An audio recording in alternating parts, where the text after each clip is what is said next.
You've got a number of LBGT charities and campaigners furious with you over the decision to exempt trans children from the ban on conversion therapy.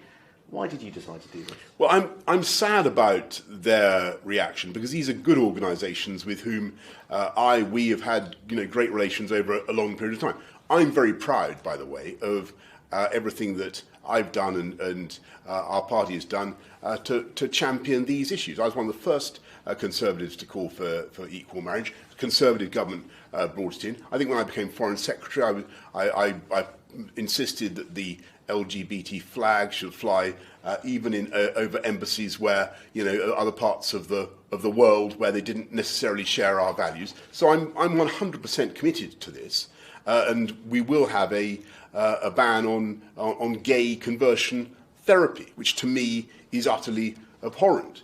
But there are complexities and sensitivities when you move from the area of sexuality to the question of gender, and I'm afraid there are things that I think still need to be worked out. I'm sorry we haven't been able to reach agreement with the organisations concerned, but that will in no way diminish our determination to tackle prejudice wherever we can. Was that a hint that you could still end up banning conversion therapy for trans children, or do you think that that's off the table now? Let me just say, because this is something that frankly, for people like me, it wasn't something I thought that I would have to consider in great detail. And these are novel concepts, and we've got to be clear about that.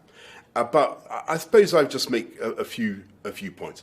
I don't think that it's reasonable for kids to be deemed so-called Gillick competent to take decisions about their gender or irreversible treatments that they may have. I just don't.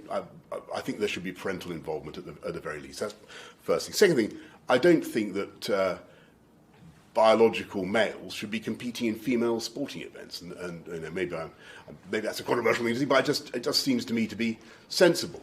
And I also happen to think that women should have spaces which are, whether it's in hospitals or prisons or change rooms or wherever, which are dedicated to women.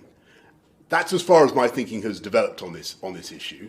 Now, if that puts me in conflict with, some others, then we've got to work it all out. That doesn't mean that I'm not immensely sympathetic to people who want to change gender, to transition, and it's vital that we give people the maximum possible love and support in making those decisions. But these are complex issues, and I don't think they can be solved with one swift, easy piece of legislation. They've taken it takes a lot of thought to get this right. Final question, Prime Minister. You earn a decent salary.